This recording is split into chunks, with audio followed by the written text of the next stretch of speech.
So after Sonic 1 came out, Sega had their answer to combat Nintendo, and with the sales numbers in, a sequel was quickly ordered. But here's where things get interesting. Despite all the success for the game, lead programmer Yuji Naka and Sega of Japan got into disputes that ended up with Naka leaving the company for a bit. But over in the West, Sega Technical Institute was being formed in America thanks to one Mark Cerny, who, if that name sounds familiar, he was a producer and designer on many franchises such as Crash Bandicoot, Spyro, Ratchet & Clank, Jak and Daxter, and the director of Knack. Oh my god, I just did that review, leave me alone! Anyway, he managed to recruit Hirokazu Yasuhara and Naoto Oshima.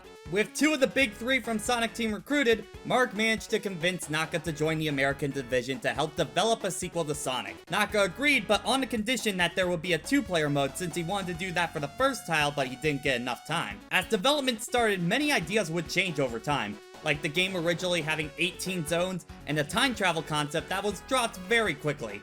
The team did have a hard time in development due to the Japanese and American cultures and work styles clashing. So much so that the game's credits were thrown together at the 11th hour of development. But the game was released and Sega now had this whole blast processing happening. The Sega Genesis has blast processing. Super Nintendo doesn't. So what's blast processing do? Okay, to clear the air, what even is blast processing? It was mostly a marketing stunt. The basic idea was that the Genesis processor was fast enough that you could interpret new data as pixels were being drawn. Not many games actually used this feature, however, and it was actually removed in later revisions because it was unreliable. But the marketing team never mentioned this, and it sounded cool, and that was the name of the game back then. Now, just like last time, I'll be focusing on the original release for this video, but there are a few special versions of the game, mainly the iOS port that adds in some more moves for characters, widescreen, a better draw distance and frame rate in the special stages, and also reintroduces Hidden Palette Zone, which was one of the zones scrapped during the development. And there's also the Sega Ages port that adds in Mania's Drop Dash. So Sega got their wish and Sonic 2 became another massive hit, but after reviewing Sonic 1, will my opinion change on Sonic 2? Only one way to find out, so let's get into it. So sometime after the first game, Sonic ends up meeting with a small two-tailed fox named Miles Per Hour. But he'd rather go by the name of Tails, and the two end up becoming good friends. Meanwhile, Dr. Eggman starts up his plans once again, and Sonic and Tails go off to stop him, which involves them taking out the Death Egg. No copyright law in the universe! Later, not now. And with Tails' help, Sonic stops the evil doctor and saves the day. Once again, a very in-the-background plot, but I will say I like how it's implemented a little bit more. Like in one of the last zones of the game, Skychase, you work with Tails to fly up to Eggman's ship. But he's shot down and you need to go alone. But then Tails comes back and flies you up to the Death Egg, and once you blow it up, he starts the plane back up and he catches you on the way down. It's a small but really nice touch, and it's kind of a heartwarming end, not gonna lie.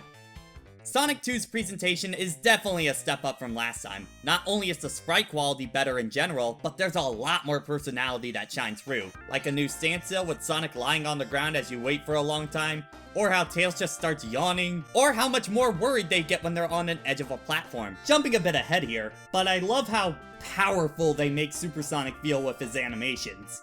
From his dash to him not even caring he's on a ledge, it's a great little touch. But colors are also a lot more saturated this time and zones pop out more. Notice how vibrant Emerald Hill is compared to Green Hill, or Mystic Cave to Marble Zone. Aquatic Ruin to Labyrinth, I'm more visually interested throughout. Though the best thing about the presentation, the soundtrack. Don't get me wrong, there were some good tunes in Sonic 1, but in Sonic 2, practically every single song is a hit.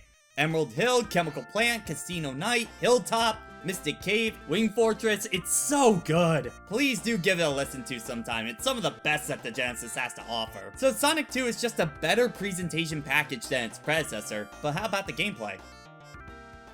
So gameplay-wise, it's very similar to the original. You make your way to the end of the stage, beat up a boss, and end the zone. But unlike the first game, each zone only has 2 acts instead of 3, with the boss being at the end of Act 2. And alongside you, you got Tails, who copies your movements as best as he can. Though if you got a second controller, you can have someone else play as him at any time. Or the two of you can race in the very weird competition mode. Seriously, what is this aspect ratio? And Tails is 100% invincible, though if you really don't want him, you can play as either Sonic or Tails alone. Sonic also has a new ability in the form of a Spindash. If you press down in the jump button, you can rev up speed that releases when you let go, and it gives you a burst of speed forward. It's useful for making jumps or getting up slopes. And the final change is how the Chaos Emeralds are handled. There's no big ring this time in order to enter a special stage. Instead, you need to get 50 rings and then reach a checkpoint. After that, you can enter this game's special stage, the Half Pipe, where you need to collect rings while avoiding bombs to reach a quota at the end of each section. Clear all 3 and you can grab an emerald, which there's now 7 this time. But the ending isn't the only thing that's changed for getting all of them. There's a gameplay benefit as well, because if you get all of them and grab 50 rings, you become Super Sonic! Obvious DBZ reference aside, you move faster, jump higher, and are completely invincible, as long as you keep your ring count up, because you lose a ring every second and then you revert back when you run out. And that's about all the changes for Sonic 2, so what did this sequel do right? Sonic 2 has a lot of good things going for it in comparison to the original, so let's go over it. I enjoy the level variety a lot more this time. With zones only being 2 acts instead of 3, they were able to put more zones in to have a better variety. 8 normal zones as opposed to the 6 from last time. And the zones don't feel like they overstay their welcome, the length feels about right. The level design across the board is better too. Zones are built with more speed-based platforming in mind, which allows for a lot more engaging sequences. Chemical Plant being one of the biggest examples. Revving up speed on these slopes just to launch yourself right after is a great feeling and almost the exact inverse of the Marble Zone problem from last game. Other favorites of mine include Aquatic Ruin, for being a water level that's much better designed than Labyrinth Zone, not only for being a faster and more fair level in general, but if you play on the higher path, you don't even need to touch the water at all, which is a great incentive for playing better. Hilltop has a lot of cavern designs and some of the best hiding spots in the game. Mystic Cave has great pacing despite its rather small level design. I look forward to almost every zone in this game. The moment-to-moment gameplay is much more consistent, which leads to a better experience as a whole. Helping that moment-to-moment gameplay is the Spindash. There would be plenty of times in the last game where you need to get a running start to get up a slope or something like that, but now this lets you get past those sections without breaking the pacing, which helps this game's flow. I also love how you can implement this in the boss strategies, Silver Sonic being a good example, or how this effectively gives Sonic a long jump by dashing and then jumping right after, giving you more traversal options, which opens up the levels even more. The game is so good at being a pick up and play kind of platformer. If I got an hour to kill and just want to relax, Sonic 2 will do the job. I'm still finding secrets or routes I've never taken before. It's been years and I'm still not tired of playing through this game yet. And I also enjoy the addition of Tails as well. While sometimes he can get in the way, he can go in and get a few extra hits to end a boss, and he makes for a good little sibling helping you out kind of playstyle. I just wish he followed your movements a little better, that's all. Really, Sonic 2 just improves on its predecessor in almost every way, but it does have a few issues on its own. Sonic 2 does have a few rough spots, and while they're not game breakers or anything, they just don't feel as polished as the rest of the game. You do have the option to play Tails by himself, but while some versions like the iOS port would give him his signature flying ability from Sonic 3, in the original and most releases, Tails plays no different from Sonic, making it feel redundant. Especially because he can't go super by collecting the Chaos Emerald, so there's really no point to play as him alone. Something that doesn't change depending on character are the boss fights. While Sonic 1's weren't exactly great, here they're kinda pathetic. They can barely harm you, and ones like Hilltop and Chemical Plant, you can combo them before they even get a chance to strike. It's almost sad.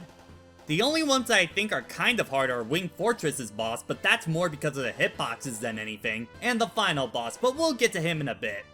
While the zone variety is better, there are a few that I don't think quite hit the mark, and they're all kind of at the end of the adventure. Oil Ocean is personally my least favorite zone in the game. I'm not a big fan of the theme or gimmicks, the level design has a lot of automation, the pacing is really slow in this one. I just never look forward to this one. Metropolis Zone is also a pretty infamous zone, mainly because it's the only stage to have 3 acts instead of 2, but it's a long stage, the level design can be confusing, and the 3 main enemies, Slicers, Asterons, and Shellcrackers, are 3 of the most irritating badniks in the series. But at least this one isn't as boring to me as Oil Ocean, so I can give it that. Now Skychase and Wing Fortress, I don't mind that much. Skychase, while being an automated level, is a good calm before the storm kind of level, and it's a bit of a breather after Metropolis. And Wing Fortress will really put your platforming skills to the test. And then finally Death Egg Zone, which can be pretty tough. Not for the Silver Sonic boss, because that's a cakewalk. But more the final boss of the game, the Death Egg Robot. You have no rings for this fight, so one hit will kill you, and you have to avoid the spikes and the fire from the backside, otherwise you lose. Nowadays, I know when to strike, so this fight is no problem, but your first few runs? Yeah, this guy can be a difficulty spike right at the very end. Not even Super Sonic can save you here.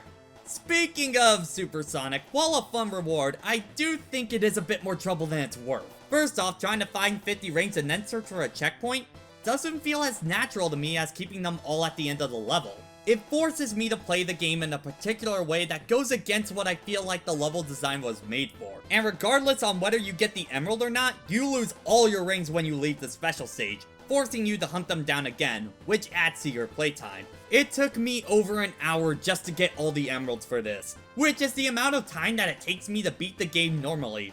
And you can't bring Super Sonic into a new file without doing a sound test code, so in a way, it's not that big of a benefit. Not to mention the special stages themselves, I'm not a big fan of them. They go on for a set amount of time, as opposed to Sonic 1 where those levels were based on how well you did in them. And don't bring Tails along for these. While he can grab a few rings, if he gets hit by a bomb, he'll lose even more, lowering your chances of getting the emerald. And later stages are far too reliant on memorization to win. The hitboxes in these are also very inconsistent. Like, I can't grab these rings, but I can hit this bomb and it blows up and I somehow don't lose any rings? What? Not to mention, with Super Sonic himself, while playing as him feels great, he also can get in the way just as much. If you have 50 rings, you're forced to become him when you jump, whether you want to or not. And you can't get out of him until your ring count runs out, which can be problematic in something like Mystic K's infamous Spike Pit, where if you're Super Sonic, you can't get out of it and you need to wait for the timer to run out. There's also the final few stages where there's much more precise platforming required, but because of the increased speed and jump of Super Sonic, it makes the platforming ironically harder than normal Sonic. So again, is he really worth it? It also makes the ending not as good in my opinion, where you fly down as Super Sonic and don't need Tails' help. I don't know, it just doesn't feel right. But again, most of my issues really come in at the very end of the game, and stuff like the Chaos Emeralds in Super Sonic are entirely optional. If you just want to play the game from beginning to end, it blows the original game out of the water, and is a pure example of what a sequel should be. Sonic 2 is one of those sequels that does almost everything better to make the original game almost feel obsolete. Sonic 1 still has some value to it, but I feel like this is the game that the first one was trying to be. Fantastic level design, great rewarding gameplay, a jamming soundtrack. Sonic 2 is everything I'm looking for in a Genesis platformer, and it has a great pick up and play nature. I think almost anyone can play this and have a great time. Most of my problems come in only if you're going for the Chaos Emeralds, and I don't think the reward is that worth it in my opinion, but the base game is so good that it's not that big in the grand scheme of things. There's a reason why this became one of the de facto games for both the Genesis and the series as a whole. If you haven't played it yet, please take some time out of your day to do so. This was a pleasant one to come back to. I always know if I play Sonic 2, it's gonna be a good time. Back at a Too Many Games convention, I even picked up one of these cool shadow boxes of Sonic 2's title screen. I just can't get enough of this one. Man, I miss social activity. But if Sega of America was handling Sonic 2, what was Sega of Japan up to? We need a little extra power for that, so next time, we're gonna be looking at Sonic CD. Also on a side note, I did a collab with Garrulous64 on his channel on Sonic Rivals, that Sonic racing game on the PSP. Go check that out, I had a lot of fun doing that. Also, just to mention the Patreon real quick, I'm starting to upload reviews early to that site, so if you want to go and support me and check those out early, feel free to do so. Alright, that's enough plugging for now. I'll see you next time.